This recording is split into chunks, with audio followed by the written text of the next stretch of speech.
Mon nom est Suzanne Dubois. J'ai 34 ans et il y a 3 semaines, ma mère a organisé une fête surprise pour ma sœur et a oublié de me le dire. J'ai quand même envoyé le cadeau. J'ai quand même écrit la carte. Je l'ai quand même signée avec amour.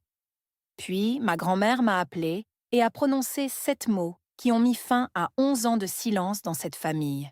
Viens, seul. Ne le dis pas à ta mère. Ce qui se trouvait dans la boîte en cèdre sur sa table de cuisine est la raison pour laquelle je vous raconte ceci maintenant. C'est la raison pour laquelle j'ai conduit 90 minutes, le lendemain matin, un mercredi d'octobre, les deux mains à 10 heures et 2 heures sur le volant. C'est la raison pour laquelle la salle à manger de la maison de mes parents, 6 semaines plus tard, était la pièce la plus silencieuse où j'ai jamais mis les pieds. Laissez-moi vous montrer. Je suis avocate spécialisée en contrat dans un cabinet de taille moyenne à Hartford, Connecticut. J'y travaille depuis 6 ans. J'arrive à mon bureau à 7h15 tous les matins. Avant cela, je cours 3 miles, dans l'obscurité en hiver et dans le gris doux de l'été. Je vis seule dans un appartement d'une chambre à West Hartford que je paie moi-même depuis mes 26 ans. Les meubles viennent d'IKEA. Le canapé vient d'un magasin Goodwill sur New Britain Avenue. J'ai acheté le canapé un mardi et l'ai retapissé un dimanche. Et je n'ai jamais demandé $1 à quiconque dans ma famille. Ma famille a un nom pour cela. Ils appellent ça être autonome. Ils m'ont appelée autonome depuis mes 8 ans et pendant la majeure partie de ma vie, j'ai porté ce mot comme des insignes de jeune éclaireuse. J'en étais fière. Je pensais que cela signifiait que j'étais forte. Je pensais que cela signifiait que j'étais le genre de femme qui n'avait besoin de personne pour se souvenir de son anniversaire, qui n'avait pas besoin d'une main sur son épaule aux funérailles de son grand-père, qui n'avait pas besoin d'une invitation à la fête surprise de sa propre sœur. J'avais passé ma vingtaine à apprendre à ne pas être un inconvénient. Apparemment, j'étais très douée pour cela. À 34 ans, je commençais à me demander quand l'autonomie était tranquillement devenue facile à oublier. J'aimerais vous dire que j'avais compris cela avant octobre. Ce n'était pas le cas. Octobre l'a compris pour moi. Permettez-moi de revenir en arrière. Car si vous voulez comprendre la fête, vous devez comprendre les fêtes avant la fête. Pour mon 30e anniversaire, ma mère a oublié jusqu'à 15 heures. Elle m'a appelé depuis le parking d'un Costco. Le vent soufflait fort. Elle a dit « Oh, ma chérie, joyeux anniversaire. J'allais faire un gâteau, mais la journée m'a échappé. Que dirais-tu d'un brunch dimanche prochain ?»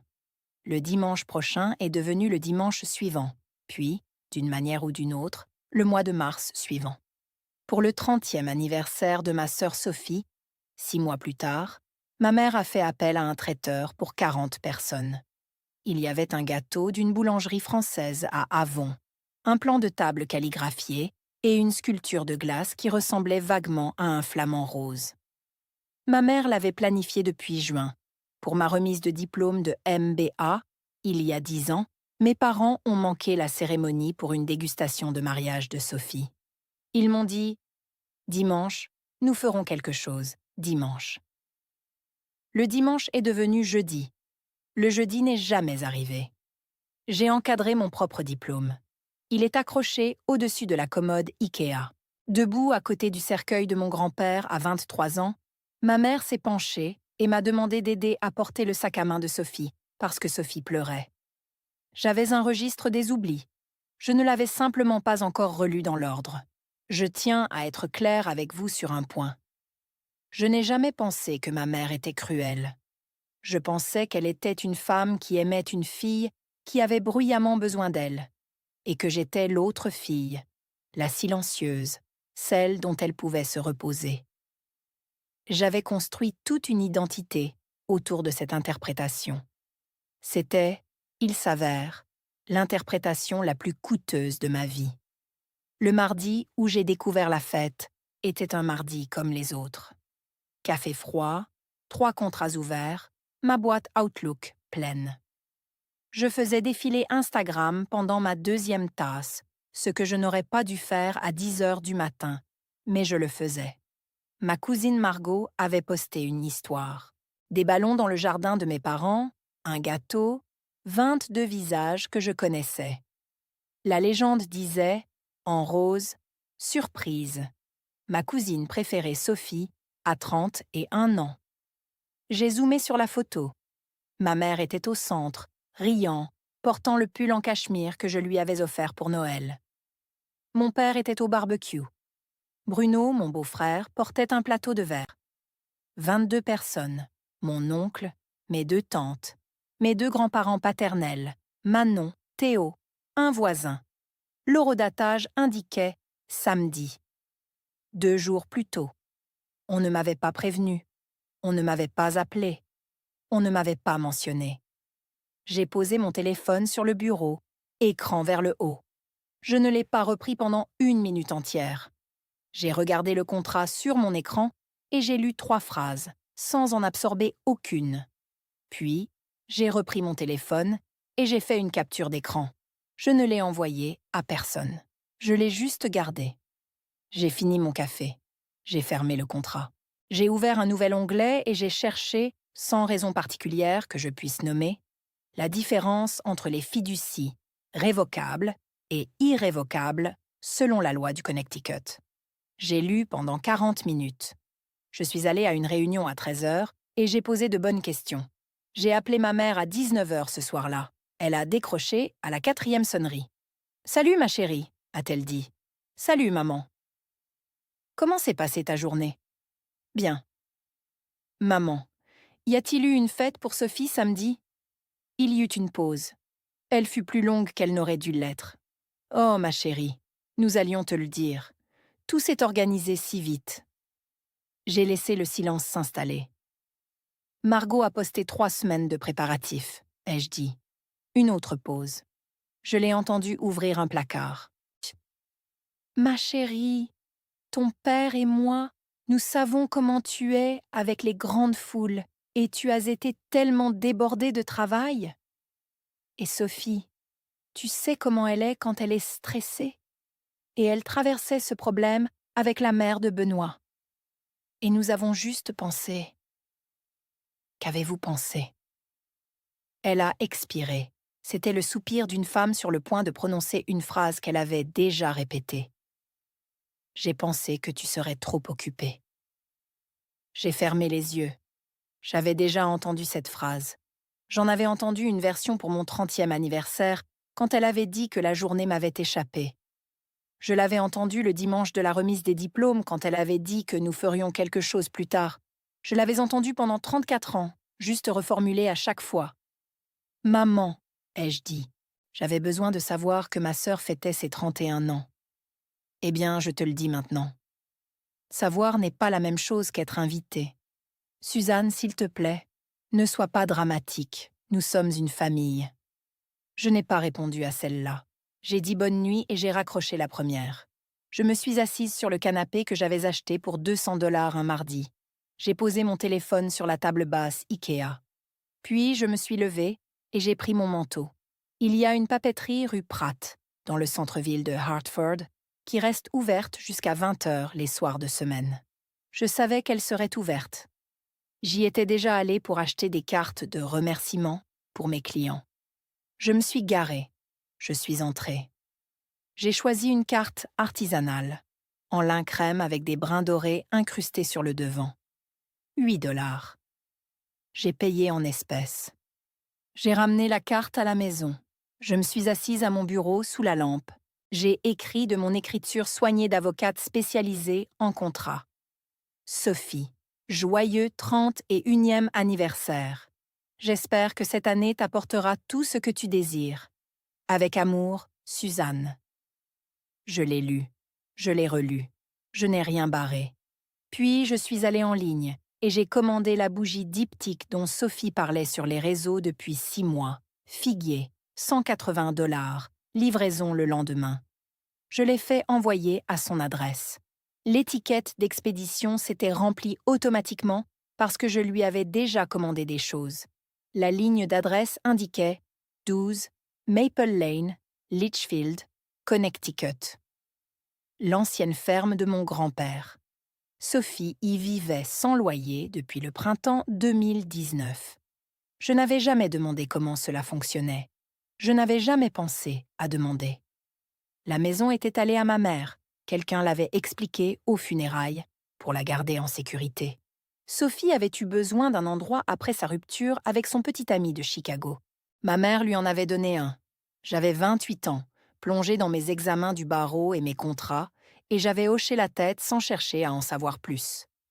Vous pouvez probablement voir, de là où vous êtes, ce que je ne pouvais pas voir, de là où j'étais. C'était le problème d'être autonome. J'avais passé 34 ans à ne pas regarder sous le tapis. Ce dimanche-là, ma mère m'a invitée à déjeuner pour se rattraper. Ce sont ses mots. J'y suis allée.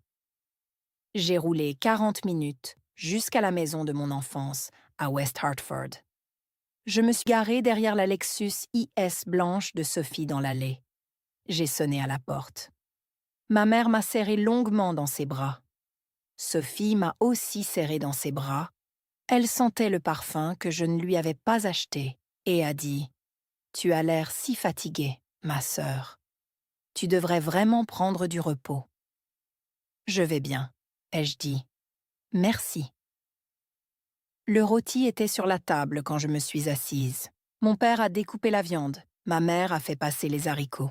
Sophie a décrit son anniversaire en détail. La surprise, le gâteau, la façon dont elle avait crié en entrant. Ma mère a ri à chaque partie de l'histoire, même si elle avait été là. À mi-chemin du repas, je me suis levée pour remplir mon verre d'eau avec le pichet de la cuisine.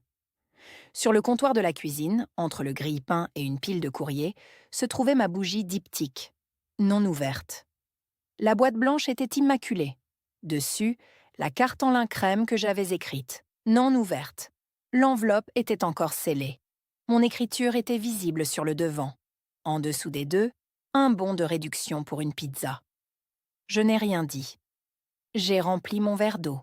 Je suis retournée dans la salle à manger. J'ai fini les haricots. Je veux que vous sachiez que je n'ai pas pleuré dans la voiture. Je n'ai pas frappé le volant. Je suis rentrée chez moi en respectant la limitation de vitesse, avec NPR diffusant doucement. Je suis allée à la salle de sport. J'ai marché sur le tapis de course pendant 40 minutes, mais quelque part au fond de mon cerveau, une porte que j'avais gardée verrouillée pendant 11 ans a commencé, très doucement, à grincer. Laissez-moi vous parler de mon grand-père, car l'histoire n'a pas de sens sans lui. Son nom était Théodore Dubois. Nous l'appelions Théo. Il était le père de ma mère, et il vivait dans une ferme blanche au 12, Maple Lane, à Litchfield, sur 3 acres, qu'il avait acheté en 1971 avec l'argent qu'il avait gagné en tant que professeur de physique au lycée. Il a pris sa retraite en 1998. Il réparait le porche tous les 2 étés. Il avait un potager qui produisait principalement des tomates et de la déception. Quand j'avais 19 ans, j'ai commencé à me rendre à sa ferme les week-ends, en rentrant de la faculté de droit. Ma grand-mère était bien vivante. Elle ne restait avec lui à Litchfield que par intermittence, et ils avaient un mariage compliqué que je ne vais pas détailler ici. Le fait est qu'il était souvent seul. Et j'ai commencé à lui rendre visite. Je faisais ses déclarations d'impôts pour le plaisir. Je lisais à voix haute ses manuels de droit de l'État sur le porche pendant qu'il désherbait. Il m'a dit un jour, avec un de ces sourires lents typiques du Connecticut, « Suzanne, la loi est la seule famille qui ne fait pas de favoritisme. » Au printemps 2015, on lui a diagnostiqué un cancer du pancréas. Il lui restait 3 mois. Je me rendais chez lui tous les week-ends depuis l'école. Je lui tenais la main quand la morphine lui faisait croire que nous étions en 1974. Sophie est venue une fois, pendant 4 heures, le jour de la fête des mères. Elle a pleuré dans la cuisine, et ma mère m'a dit de lui apporter des mouchoirs. Aux funérailles, ma mère m'a dit, en se penchant vers le cercueil, d'aider Sophie à se ressaisir. Je l'ai fait. J'avais 23 ans. J'avais aimé mon grand-père d'une manière qui n'avait pas besoin d'être méritée, ce qui était le seul amour dans ma famille qui ne l'était pas. La maison, m'a expliqué ma mère cet après-midi-là, lui reviendrait pour être gardée.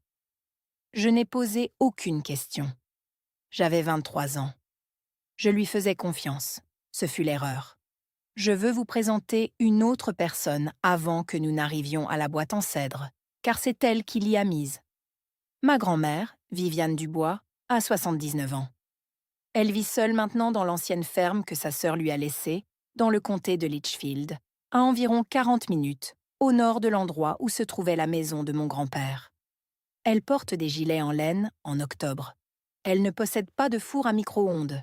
Elle prépare le café dans une cafetière à percolateur sur la cuisinière et le verse dans une tasse où il est écrit « La grand-mère la plus passable du monde » que mon cousin Julien lui a donnée pour plaisanter en 2011. Elle ne m'appelle pas souvent, peut-être 4 fois par an. Ce n'est pas le genre de femme qui appelle pour bavarder. L'appel est arrivé 21 jours après la fête surprise. C'était un mercredi, à 19h14. J'étais dans mon appartement, en pyjama, en train de faire des pâtes.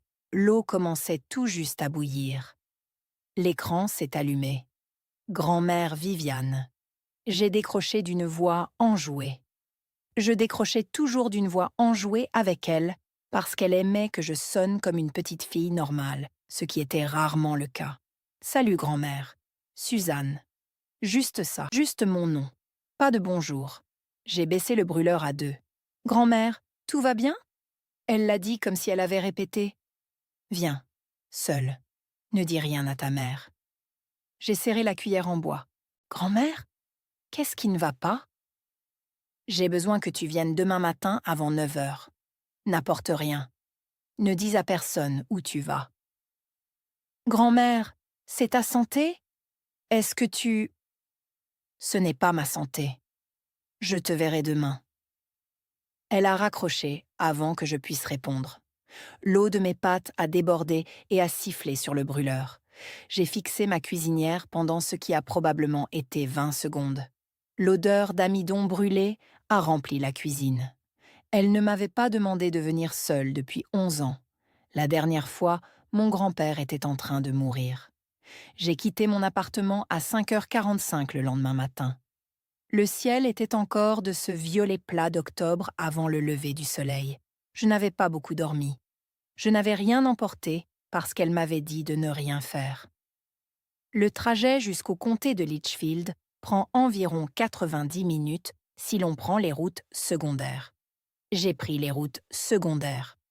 La route 8 jusqu'à la route 4, puis la route 63. Les érables dans leur deuxième semaine de couleur. Le service cellulaire disparaissait dans 3 vallées différentes. J'avais passé la nuit à envisager toutes les possibilités. Cancer, AVC, démence. Ma mère avait fait quelque chose. Ma grand-mère s'était souvenue de quelque chose. Quelqu'un était mort et on ne me l'avait pas encore dit parce que c'était moi qui devais m'occuper des arrangements et il voulait que je sois bien reposée. J'ai répété mon expression pour chaque possibilité. J'ai répété des phrases. Je suis avocate spécialisée en contrat. Je répète pour vivre. Je me suis garée dans son allée à 7h30. Le gravier crissait sous les pneus. La ferme en planches de bois blanches, les volets bleus, la balançoire du porche qu'elle avait repeinte en août. Elle a ouvert la porte avant que je ne frappe. Elle portait son gilet en laine et ses pantoufles. Et ses cheveux étaient attachés comme elle le fait lorsqu'elle a une longue matinée de prévue. Entre, le café est prêt. Elle ne m'a pas serré dans ses bras. Ma grand-mère n'est pas du genre à faire des câlins. Je l'ai suivie dans la cuisine. Ça sentait le pain grillé brûlé et la lavande. Sa cafetière à percolateur fumait. Sur le comptoir, 2 tasses déjà remplies. Assieds-toi, Suzanne. Je me suis assise à la table de la cuisine. Elle a versé de la crème dans les 2 tasses depuis une petite carafe en verre. Ses mains tremblaient un peu. Je n'avais jamais vu les mains de ma grand-mère trembler. Elle ne s'est pas assise tout de suite. Elle est allée dans la salle à manger et est revenue en portant quelque chose que je n'avais pas vu depuis mes 12 ans. Une petite boîte en cèdre. Vieux bois, sombre avec l'âge, coin en laiton, de la taille d'un livre relié. Elle la posa sur la table entre nous. Grand-mère, Suzanne, avant que tu ne l'ouvres, J'ai 2 choses à te dire. Je fermai la bouche. Elle s'assit en face de moi. Elle enveloppa sa tasse de ses 2 mains comme si elle essayait de les réchauffer de l'intérieur. Ton grand-père a gardé cette boîte dans le placard de sa chambre, sur l'étagère du haut, pendant 15 ans. 4 jours avant sa mort, il m'a demandé de la mettre en lieu sûr et de ne te la donner que lorsque je serais certaine que tu étais prête. C'était il y a 11 ans. Je regardais la boîte. Je la regardais à nouveau. Pourquoi maintenant? Parce que j'ai vu les photos de la fête de ta sœur et j'ai vu ma propre fille rire dans son propre jardin pendant que ma petite fille aînée buvait du café seule à West Hartford. J'aurais dû te la donner, il y a longtemps. Je me suis dit que j'attendais le bon moment. J'avais tort. Je suis désolée. Je ne dis rien.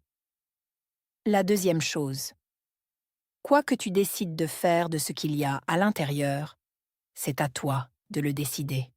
Je soutiendrai tout ce que tu choisiras. Mais tu dois savoir qu'une fois que tu l'auras ouverte, tu ne pourras pas effacer ce que tu auras appris. Alors, ouvre-la quand tu seras prête. Je pris mon café. J'en bus une gorgée prudente. Puis, je posai la tasse et ouvris la boîte. Il y avait 3 choses à l'intérieur. Une enveloppe jaunie, adressée de la main de mon grand-père à S.E.P. Une petite clé en laiton, du genre qui ouvre un coffre-fort, et un document plié, de 3 pages, avec un sceau notarial bleu. Je dépliai le document en premier. Je lus l'entête. Premier codicile au dernier testament de Theodore G. Whittaker, daté du 17 mars 2015. 3 mois avant sa mort. Je lus le codicile à voix haute. Je lis toujours les documents à voix haute la première fois. C'est une habitude de la faculté de droit. Moi, Theodore G. Whittaker, saint d'esprit et de corps, révoque par la présente toutes les dispositions antérieures de mon dernier testament concernant la propriété immobilière située au 12 Maple Lane, Litchfield, Connecticut, et le fonds fiduciaire personnel identifié sous le numéro de compte 471 1-A détenu à la First National Bank of Hartford. Je m'arrêtai. Je pris une inspiration. Et j'ordonne que les 2 soient transférés directement et irrévocablement à ma petite-fille, Suzanne Viviane Parker, à mon décès, libre de tout contrôle, tutelle ou fiducie de la part de Carol Whittaker Parker. Le paragraphe suivant était financier. Le solde du fonds fiduciaire à cette date s'élève à 185 000 $. L'acte de propriété du 12 Maple Lane doit être transféré à Suzanne Viviane Parker par mon exécuteur testamentaire dans les 30 jours suivant l'homologation. Signé Theodore G. Whittaker. Témoigné par Viviane D. Whittaker et Grégoire M. A. Laurent, avocat. Notarié dans le comté de Litchfield le 17 mars 2015.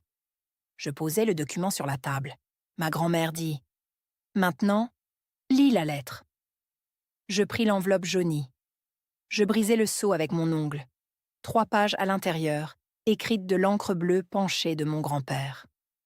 La première ligne disait « Suzette, si tu lis ceci, ta grand-mère a décidé que tu es prête, ce qui signifie qu'un long moment s'est écoulé. » Je le lus lentement. Je lus les passages où il disait être fier de moi. Je lus les passages où il disait regretter de ne pas me l'avoir dit en personne. Je lus le passage où il disait avoir attendu de savoir qu'il était mourant parce qu'il n'avait pas voulu que ma mère le combatte tant qu'il pouvait encore riposter. Et puis, je lus la ligne. Il l'avait écrite au milieu de la 2e page. Même encre bleue. Même écriture soignée. Il savait que je serais ignorée.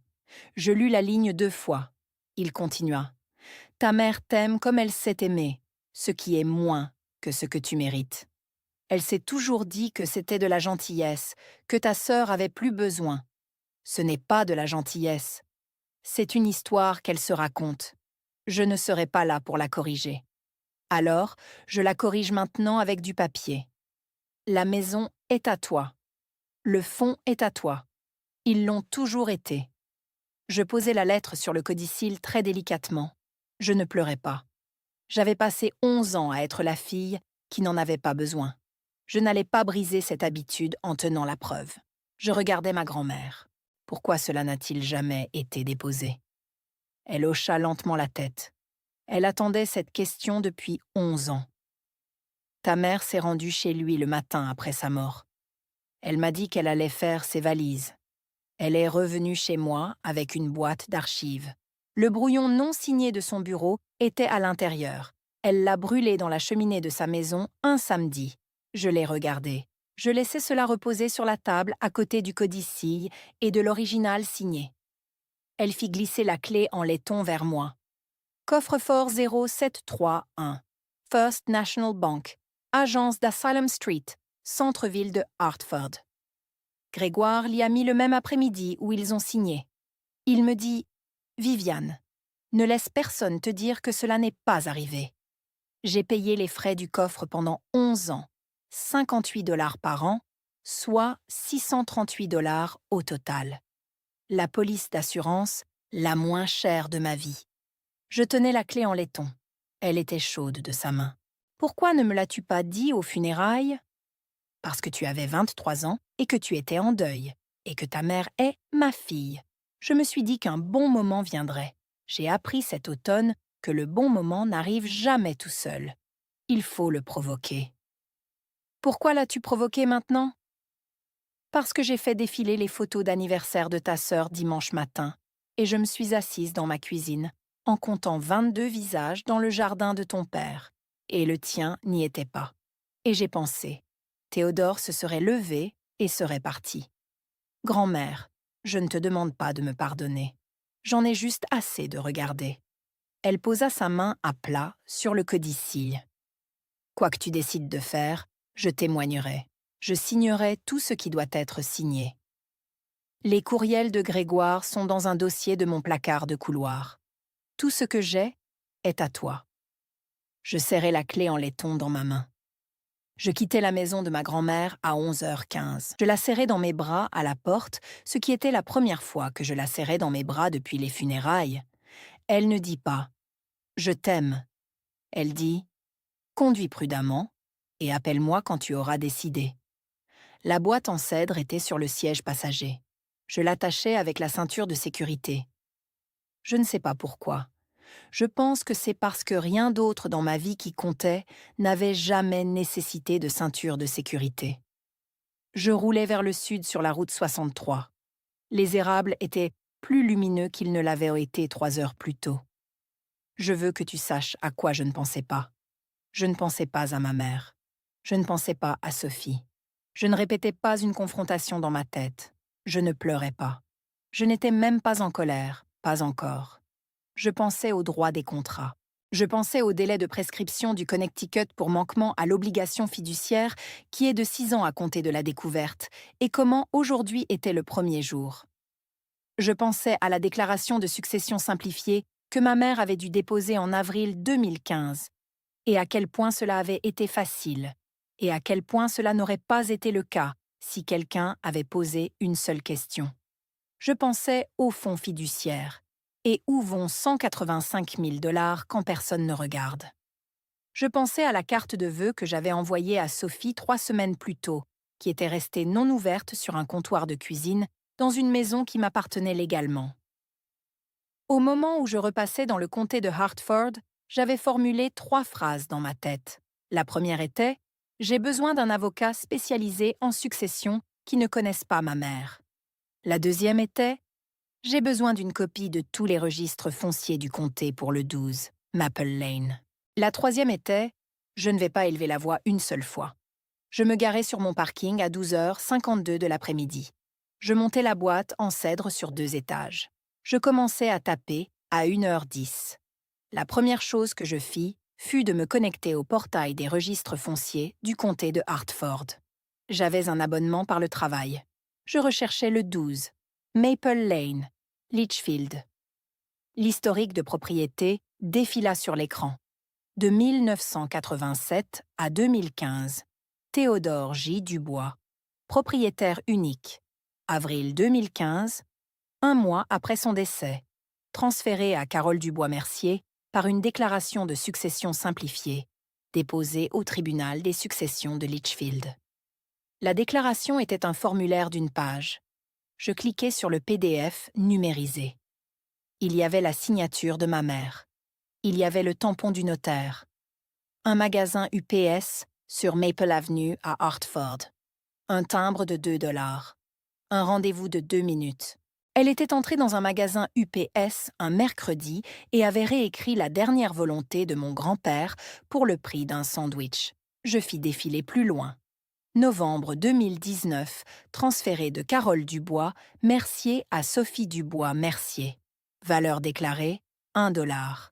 L'acte était un acte de cession rapide, signé dans un bureau de clôture immobilière à West Hartford.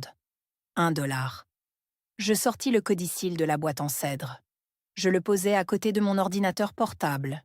Je lus la ligne concernant le fait d'être libre de tout contrôle, tutelle ou fiducie de la part de Carole Dubois, Mercier. Puis, je lus la déclaration de succession simplifiée, qui indiquait dans la case 3 que le défunt n'avait laissé aucun testament ni codicille connu du déclarant. Le déclarant étant ma mère, déposé sous serment. Au Connecticut, ce n'est pas un malentendu. C'est une fausse déclaration sous serment dans un dossier de tribunal des successions. C'est une fraude envers le tribunal. Je me rassis sur ma chaise. J'exhalais lentement. Je veux te dire que je me sentais justifiée. Ce n'était pas le cas. Je ressentais quelque chose de plus froid que cela. Je me sentais comme dans une déposition lorsque le témoin contredit un document que je tiens. Je me sentais préparée. Puis, j'ouvris un autre onglet. Je tapais Sophie Mercier, MBA. LinkedIn apparut en premier. Questrom School of Business, de l'Université de Boston. Maîtrise en administration des affaires, de 2017 à 2019. Je connaissais les frais de scolarité de l'Université de Boston pour un MBA à temps plein de 2 ans. Je les avais consultés moi-même 10 ans plus tôt. 98 000 $, plus ou moins. J'ouvris un troisième onglet. Je tapais mariage de Sophie Mercier à Mystic Seaport. Il y avait 8 crédits photos de fournisseurs. Il y avait une page de lieu. Je commençais une feuille de calcul. J'ai toujours aimé les feuilles de calcul. C'est la manière polie dont mon cerveau traite les informations désagréables. Colonne A, date. Colonne B, source. Colonne C, montant. Colonne D, événement de la vie de Sophie correspondant. À 14h30 cet après-midi-là, j'avais 37 lignes. Le fonds fiduciaire, compte 4711-A à la First National. Ma grand-mère m'avait donné le numéro de compte. Grégoire le lui avait envoyé par courriel en 2015 dans le cadre du dossier d'exécution testamentaire. J'appelais le service des archives de la First National à 14h40. Je leur donnais le numéro de compte et le nom de ma mère. Je dis que je me renseignais sur une question fiduciaire et que je ferais suivre une assignation d'un avocat spécialisé en succession dans la semaine. Je demandais l'historique des retraits. La femme au téléphone hésita. Je prononçais les mots magiques. Le fiduciaire fait l'objet d'une enquête de la part du bénéficiaire. Elle me passa le service de conformité.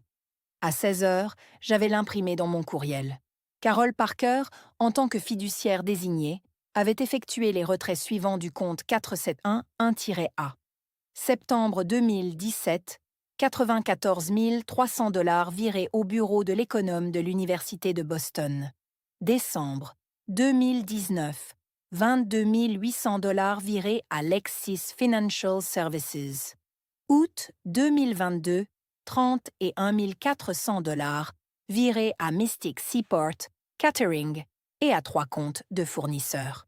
De plus, 36 500 $ en retrait plus modeste sur 8 ans, répertoriés comme dépenses ménagères. Total retiré, 185 000 $. Solde restant, 0. Je m'assis à ma table de cuisine et je fixai l'imprimé. 11 ounces, une signature sur un formulaire de table de cuisine, un timbre de notaire de 2 $ dans un magasin UPS, un acte de renonciation pour 1 $, un solde de fonds fiduciaire passant de 185 000 $ à 0, un virement à la fois pour financer un MBA auquel je n'ai pas pu assister, une Lexus que je n'ai pas pu conduire, et un mariage auquel j'ai pu assister où j'avais offert à Sophie un robot culinaire cuisinard que j'avais payé avec mon propre argent. Je ne me brise pas facilement. Je ne m'étais pas effondrée aux funérailles de mon grand-père. Je ne m'étais pas effondrée à 30 ans quand ma mère avait oublié. Je ne m'étais pas effondrée au comptoir de la cuisine dimanche quand j'avais vu la carte non ouverte. Je me suis un peu effondrée à 16h30 un jeudi d'octobre, tenant un imprimé de la First National. Puis je fermais mon ordinateur portable. Je mis mon manteau. Je marchais un pâté de maison jusqu'à un bar appelé The Lookout. Je commandais un verre de vin rouge. Je sortis mon téléphone. J'appelais un homme nommé Mason Wheeler. Mason Wheeler a 41 ans et dirige un cabinet d'avocats spécialisé en succession, composé de 3 associés, installé dans une maison de ville en grès brun rénovée sur la rue Trumbull. Je l'avais rencontré lors d'une réunion du barreau de Hartford en 2024. Il m'avait donné sa carte et m'avait dit, à moitié en plaisantant, que les avocats spécialisés en contrat faisaient les meilleurs clients en matière de succession parce qu'ils lisaient les petits caractères. Il décrocha à la 2e sonnerie. « Suzanne Parker. Marcel. J'ai besoin d'1 heure de ton temps, demain matin. Ça va être laid. 9h ou 11h? 9h. » Je m'assis dans sa salle de conférence à 8h55 le lendemain matin.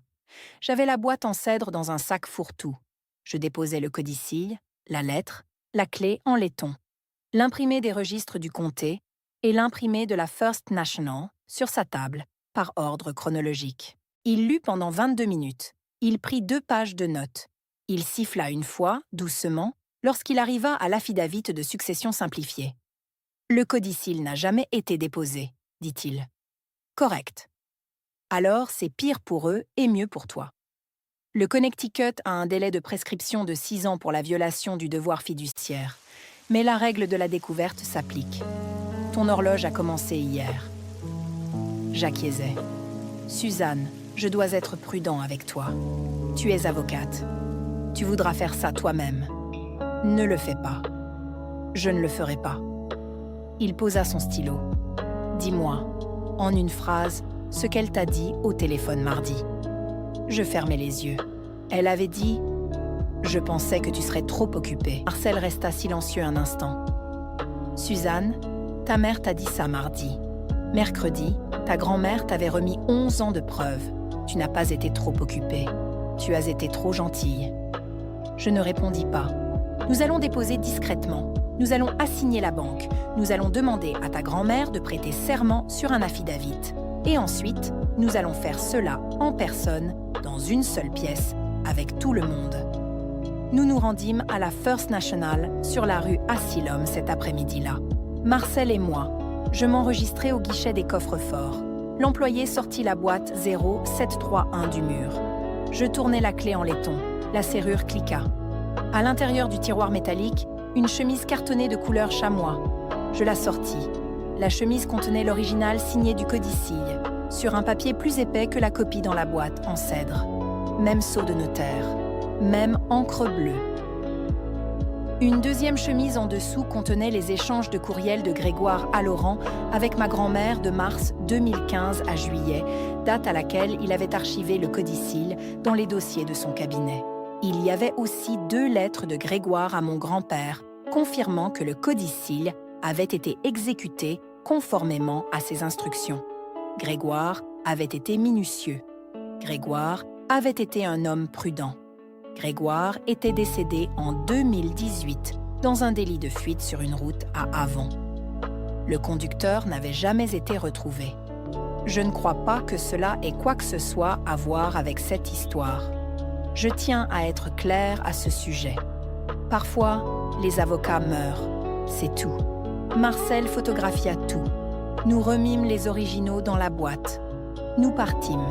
Les 6 semaines suivantes furent calmes. Je retournai au travail. J'ai conclu 3 contrats. Je courais mes 5 kilomètres chaque matin.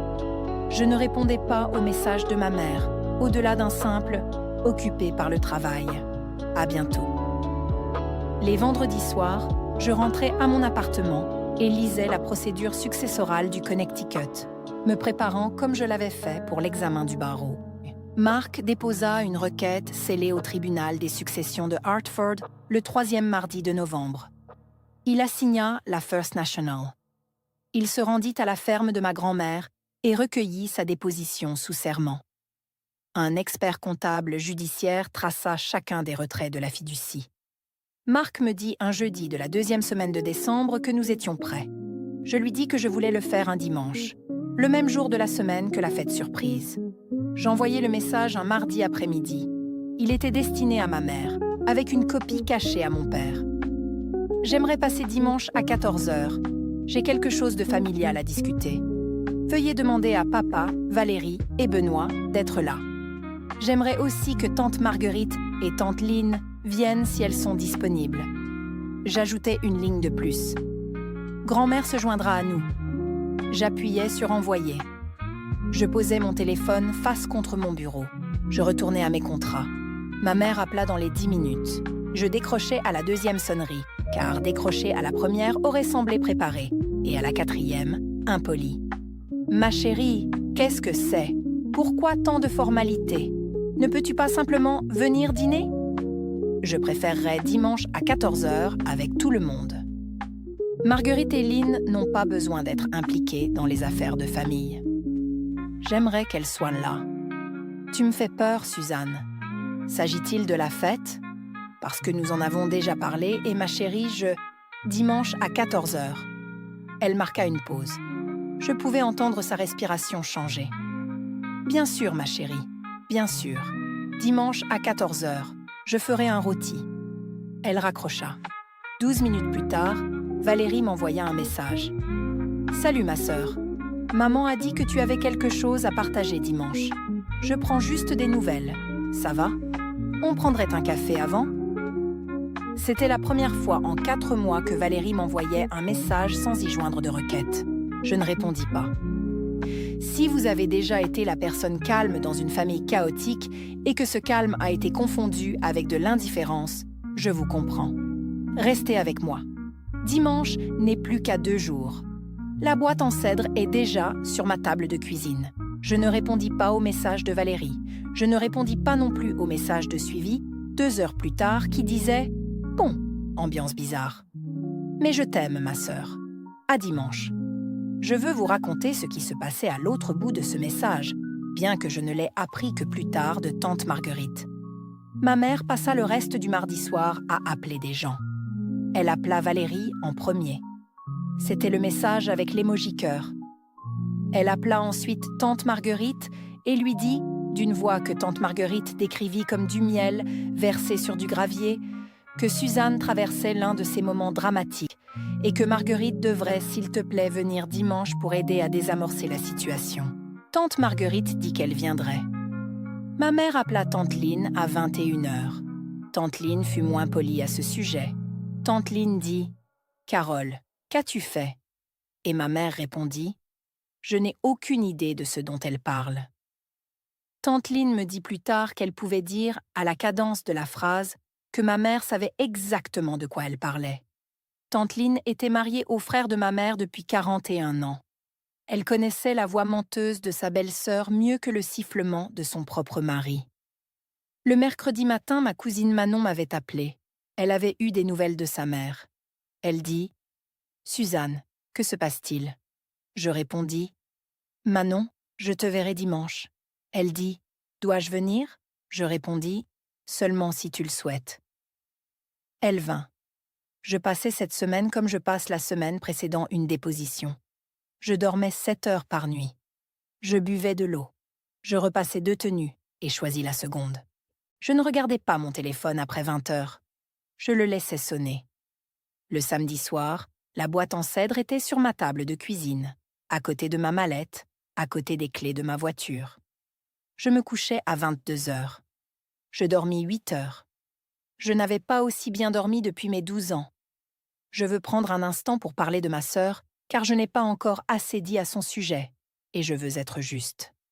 Valérie Whittaker Parker. Valérie Parker. Hollande, je suppose qu'elle préférerait, d'ici le samedi après-midi, à 3 ans de moins que moi. Elle a toujours été la fille la plus facile à aimer bruyamment, ce que ma mère avait confondu avec la seule fille à aimer bruyamment. Enfant, elle souffrait d'asthme. Adolescente, elle avait de l'anxiété. Adulte, elle avait obtenu une licence en communication d'une petite école privée du Vermont. Puis, un MBA, qu'elle n'avait pas payé. Et ensuite, un mariage avec Benoît Holland, qui gérait un restaurant à West Hartford et faisait, je pense, de son mieux. Valérie n'est pas une femme intrigante. Je tiens à être claire à ce sujet. Elle n'est pas le genre de personne qui aurait examiné le transfert de propriété du 12 Maple Lane et posé des questions. On lui avait dit, lorsqu'elle avait emménagé en 2019, que maman l'aidait à se remettre sur pied. Elle n'avait pas demandé quel pied, ni à qui ils appartenaient. Elle avait accepté les cadeaux comme on lui avait appris à les accepter, comme preuve d'amour. Je ne blâme pas Sophie de ne pas avoir demandé quand elle avait 18 ans. Je ne la blâme pas de ne pas avoir demandé à 25 ans. Je la blâme, en revanche, de ne pas avoir fini par demander après 30 ans, passée à être la fille qui obtenait tout. Il y a un âge où ne pas demander devient un choix en soi. Elle y était depuis un certain temps. Ce samedi-là, elle m'a de nouveau envoyé un message à 18 heures. Juste une ligne. Quoi qu'il en soit, pouvons-nous être bien? J'ai regardé le message longuement. Je n'ai pas répondu. J'ai ressenti quelque chose s'apparentant à de la culpabilité à ce sujet pendant environ 90 secondes. Puis j'ai fermé mon téléphone, j'ai pris la boîte en cèdre et je l'ai portée sur le siège avant de ma voiture. Dimanche matin, 14 décembre, 6 heures. J'avais préparé mes vêtements la veille au soir. Un pantalon noir, un chemisier en soie blanc, un blazer marine, la même tenue que je porte pour une déposition, car la même tenue signifie que je n'ai pas à penser à ce que je porte pendant que je pense à ce que je dis. J'ai fait du café avec le même percolateur de cuisinière que ma grand-mère m'avait appris à utiliser. Je l'ai bu noir. J'ai préparé du porridge. Je l'ai mangé lentement. J'ai posé ma mallette sur le comptoir de la cuisine et je l'ai parcourue une dernière fois. À l'intérieur de la mallette, le codicille original, 3 pages, notarié, signé par mon grand-père, attesté par ma grand-mère et Grégory Aloran, la lettre de mon grand-père à mon intention, 3 pages, manuscrite, photocopiée. L'original se trouvait dans un coffre-fort au bureau de Mason. Les registres fonciers du comté de Hartford pour le 12 Maple Lane, 8 pages, imprimés au bureau, surlignés à 3 endroits. L'historique des retraits de la First National pour le compte 4-7-1-1-A, 12 pages, avec onglet. Le rapport de synthèse de l'expert comptable judiciaire, 3 pages, sur le papier à en-tête du cabinet de Mason, page de garde seulement. L'affidavit signé de ma grand-mère Vivian, 2 pages. La carte de vœux que j'avais envoyée à Sophie en octobre, lin crème, brindille dorée. Ma grand-mère me l'avait apportée 3 semaines plus tôt. Elle avait été chez Sophie pour les cocktails de Thanksgiving et avait discrètement glissé du comptoir dans son sac à main pendant que Sophie était dans la salle de bain. Non ouverte, scellée. Mon écriture sur le devant, toujours dans son enveloppe. Une clé USB, sauvegarde de tout. La boîte en cèdre. Je l'avais vidée. L'espace vide était, avais-je décidé, le point essentiel. J'ai fermé la mallette, j'ai mis mon manteau. La boîte en cèdre était sur le siège passager. Je l'ai attachée. La mallette est allée dans le coffre. Mason m'avait envoyé un message à 5h30. Prêt. FaceTime à 14h05. Tu gères. Je n'avais pas demandé cet encouragement. Il l'avait donné quand même. Je l'ai apprécié. J'ai démarré la voiture. Je me suis garée dans l'allée de mes parents à 13h58. Il y avait 4 voitures en plus de celle de mon père. La Lexus IS blanche de Sophie, la Subaru grise de Brett, la Volvo de tante Margaret, que ma mère n'attendait pas avant 14h15 et qui était déjà arrivée, et, de manière inattendue, la Jetta rouge de ma cousine Madison, et le pick-up de mon cousin Tyler. Ils n'avaient pas été invités. Ils étaient là quand même. La nouvelle circule. Je suis restée assise dans ma voiture pendant 30 secondes. J'ai pris la boîte en cèdre sur le siège passager. J'ai pris la mallette dans le coffre. J'ai sonné à la porte. Je n'avais pas sonné à la porte de mes parents depuis 26 ans. J'étais toujours entrée sans frapper. Ma mère a ouvert. Elle portait le pull en cachemire de la photo Instagram. Elle était maquillée pour un déjeuner dominical, ce qui était inhabituel. Elle m'a souri de la façon dont elle sourit quand elle s'apprête à me diriger. « Chérie, pourquoi sonnes-tu ? Entre. Tu es si formelle. »« Salut, maman. » Je suis entrée. Je ne l'ai pas serrée dans mes bras. Je suis passée devant elle, à travers le foyer, jusque dans la salle à manger. Tout le monde était déjà assis. Mon père en bout de table, Sophie à sa droite, Brett à côté d'elle. Tante Margaret en face de Sophie. Tante Lynn à côté de Margaret. Madison et Tyler contre le mur sur des chaises pliantes qu'ils avaient eux-mêmes apportées. Un rôti était sur la table, intact. Des verres d'eau, une corbeille à pain. J'ai posé la mallette sur la table dans l'espace vide où aurait dû se trouver le couteau à découper. J'ai posé la boîte en cèdre à côté. Je ne me suis pas assise. La pièce est devenue silencieuse. Le visage de ma mère a changé. J'ai rarement vu le visage de ma mère changer en public. Elle est très douée pour les expressions. Le visage qu'elle avait affiché à la porte d'entrée, le visage de la gestionnaire, le visage du « laissez-moi arranger ça » s'est effacé en 2 secondes. En dessous se trouvait un visage que je n'avais pas vu depuis le matin des funérailles de mon grand-père. Elle a reconnu la boîte en cèdre. « Suzanne », a-t-elle dit. Sa voix était plus basse. « Où as-tu eu ça ?»« De grand-mère. »« Quand ?»« Le mois dernier. » Mon père a posé sa fourchette. J'ai vu ses yeux se poser sur la boîte en cèdre, puis sur ma mère. Il l'a reconnue aussi. Tante Margaret a regardé ma mère, a regardé de nouveau la boîte, et a dit « Carole, qu'est-ce que c'est ?» Ma mère a posé une main sur le dossier de sa chaise. « Suzanne, ma chérie, quoi que tu penses qu'il y ait là-dedans, asseyons-nous et déjeunons, et ensuite nous pourrons… Maman, assieds-toi, s'il te plaît. » Elle ne s'assit pas. J'entendis la porte d'entrée s'ouvrir. Je ne l'avais pas complètement refermée. Ma grand-mère entra. Elle portait son cardigan en laine et une paire de bottines, et elle n'avait pas frappé car elle m'avait dit qu'elle ne frapperait pas. Elle avança dans le couloir, lentement, délibérément.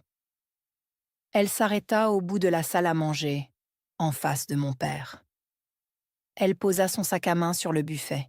Puis elle regarda la pièce et dit, de la même voix qu'elle avait utilisée un mercredi soir 28 jours plus tôt, « Viens, seule. Ne le dis pas à ta mère. » Une pause. C'est ce que j'avais dû dire à ma petite fille pour lui donner ce qui lui appartenait déjà. J'ouvris la mallette. Je veux vous expliquer cela attentivement, car je l'avais répété. J'avais organisé l'ordre 3 fois, la veille au soir, sur ma table de cuisine. Je savais quelle page venait à quel moment. Je sortis d'abord le codicille. 3 pages, notariées. Je le posai devant mon père, qui était le plus proche. Ceci est le codicille au testament de grand-père Théo. Il l'a signé en mars 2015, 3 mois avant sa mort. Il a été attesté par grand-mère et par son avocat, Grégoire Alloran. Je sortis la lettre de mon grand-père. Je la posai à côté du codicille. Ceci est la lettre qu'il m'a écrite le même jour. Grand-mère l'a gardée pendant 11 ans. Je sortis les registres fonciers du comté. Ce sont les registres pour le 12, Maple Lane, transférés à maman en avril 2015 par affidavit de petite succession, vendu à Sophie en novembre 2019 pour $1. Je posai les imprimés. Je sortis l'historique des retraits de la First National. Ceci est le fonds fiduciaire, numéro de compte 4711A, solde en mars 2015, $185 000. Solde aujourd'hui, 0. Je sortis la page de garde de l'expert comptable judiciaire. Je la posai dessus. Ceci est le rapport d'un expert comptable judiciaire. Chaque retrait a été tracé. Maman a signé pour chacun en tant que fiduciaire. Je ne dis rien d'autre. Sophie fut la première à parler. Sa voix était faible. « Attends, attends. 12, Maple Lane, ma maison? Maman? Qu'est-ce qui se passe avec ma maison ?» Ma mère ne regarda pas Sophie. Elle regarda la boîte en cèdre. Je pris la lettre de mon grand-père. Je commençai à lire. Je lus la première ligne. Je lus la ligne où il disait être fier de moi. Je lus la ligne où il disait avoir attendu d'être mourant. Puis je lus le milieu de la deuxième page. Je lus lentement. Je n'élevai pas la voix. Il savait que tu serais ignoré. Je levai les yeux. La main de ma mère était sur le dossier de sa chaise. Ses jointures étaient blanches. Je continuais à lire. Ta mère t'aime comme elle s'est aimée, ce qui est moins que ce que tu mérites. Elle s'est toujours dit que c'était de la gentillesse, que ta sœur avait besoin de plus. Ce n'est pas de la gentillesse, c'est une histoire qu'elle se raconte. Je posai la lettre. Ma mère dit « Papa n'a pas écrit ça ». Ma grand-mère dit, depuis le bout de la table « Je l'ai vu le signer. Grégoire aussi. Que Grégoire repose en paix. » Ma mère dit « Papa, papa n'aurait jamais. » Je plongeai la main dans la mallette. J'en sortis la carte de vœux, celle que j'avais postée en octobre. Lin crème, motif doré, toujours scellé. Je la posai à côté du codicille. Il y a 3 semaines, j'ai envoyé ceci. Je l'ai écrite avec amour. Sophie, tu ne l'as jamais ouverte. Elle est restée sur le comptoir d'une maison qui m'appartient légalement. Sophie commença à pleurer. Je ne savais pas. Maman, tu as dit que la maison était... Tu as dit que c'était un cadeau. Tu as dit... Tante Marguerite se tourna vers ma mère. Carole, as-tu... Ma mère s'emporta. Elle se leva. Sa chaise racla le sol. Après tout ce que j'ai sacrifié pour cette famille, après tout ce que j'ai abandonné, tu fais venir ma mère dans ma maison. Tu apportes ça. Tu te tiens dans ma salle à manger avec une boîte. Je n'élevai pas la voix. Tu n'as pas sacrifié pour moi, maman. Tu as dépensé mon argent. Sophie en avait besoin. Tu allais bien. Tu allais toujours bien. Je le lui rendis. La même phrase, de la manière dont elle l'avait dite un mardi d'octobre. Je pensais que tu serais trop occupée. La pièce devint silencieuse. Mon téléphone vibra dans la poche de mon blazer. Je le sortis. J'acceptai l'appel. Le visage de Mason Wheeler remplit l'écran. Je tins le téléphone en l'air pour que la pièce puisse le voir. Mason dit son nom, son numéro de bar, son cabinet. Il dit « Une requête a été déposée au tribunal des successions de Hartford mardi dernier, sous scellé. Un avis sera signifié à cette adresse par courrier recommandé demain matin.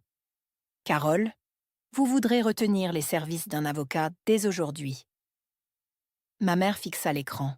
« Tu me poursuis en justice, dit-elle. »« Je récupère ce qui m'a été volé, dis-je.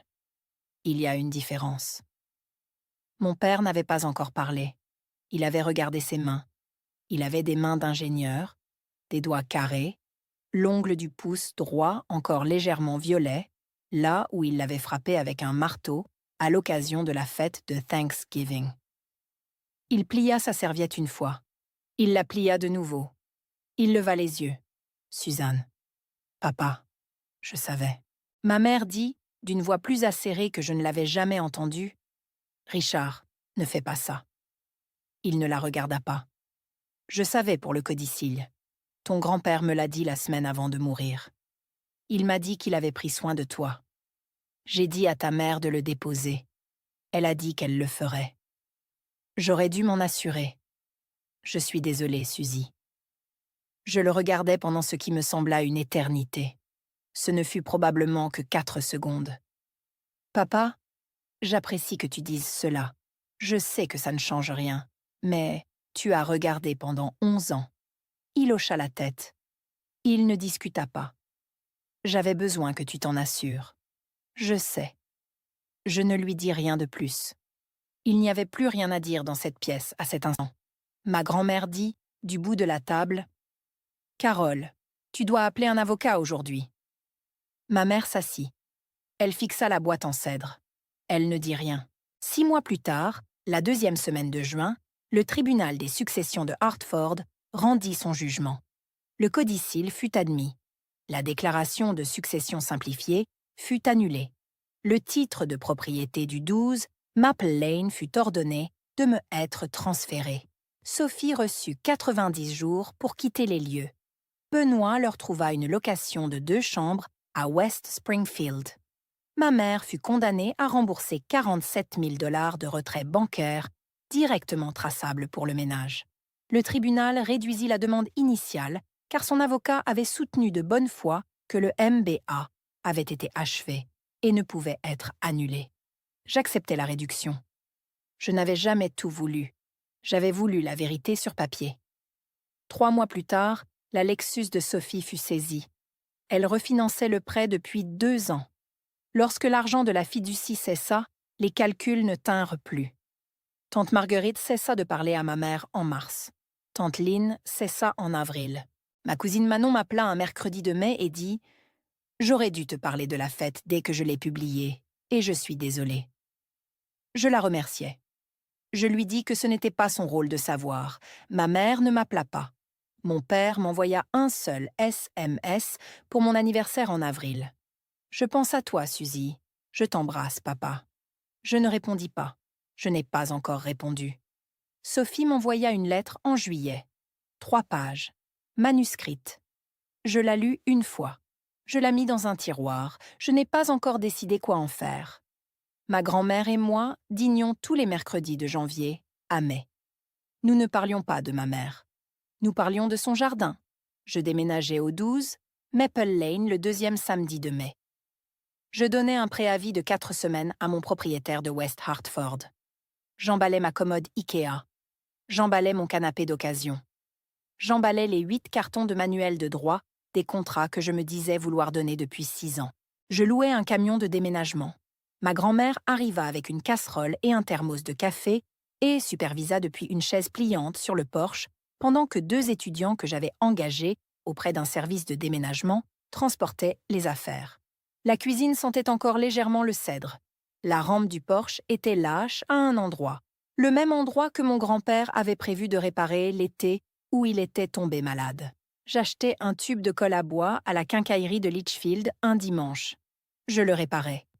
La boîte en cèdre repose sur la cheminée du salon, vide. La clé en laiton est dans une petite coupelle en céramique à côté. Je n'ai pas utilisé la coupelle pour autre chose. La carte de vœux que j'avais écrite à Sophie, l'affidavit de ma grand-mère ayant rempli son rôle, je la sortis un soir de juin. Je lus ce que j'avais écrit. Je souris une fois parce que j'avais pensé chaque mot à l'époque, puis je la passai au destructeur de documents. Nous sommes en octobre maintenant. 1 an depuis la fête surprise. Je suis assise sur le porche du 12, Maple Lane. Il y a une tasse de café sur la rampe. Les érables que mon grand-père a plantés en 1974 sont dans leur 2e semaine de couleur, de la même manière qu'ils l'étaient le matin où je suis arrivée chez ma grand-mère. Manon appela ce matin. Elle me demanda si je voulais venir à son propre anniversaire en novembre. Je dis oui. Ma grand-mère vient dîner ce soir. Elle apporte la casserole. Je pense à quelque chose que mon grand-père m'a dit sur ce porche, l'été de mes 21 ans, l'été avant qu'il ne tombe malade. Il avait dit « Suzy, la loi est la seule famille qui ne fait pas de favoritisme. » Il s'était trompé sur ce point. Ma grand-mère est aussi venue. Je bois mon café. Être qualifiée d'autonome n'a jamais été un compliment dans ma famille. C'était un permis de me donner moins. Et le jour où j'ai cessé d'accepter ce permis, je n'ai pas eu à élever la voix une seule fois. J'ai juste eu à ouvrir un dossier, à poser une boîte en cèdre sur une table de salle à manger et à laisser les documents dire ce que j'avais passé 34 ans à être trop polie pour dire à voix haute. C'est mon histoire. Une boîte en cèdre, une clé en laiton. 11 ans qui ont trouvé leur réponse. Si vous avez déjà été la personne qui s'en sort toujours, partagez ceci avec quelqu'un qui en a besoin.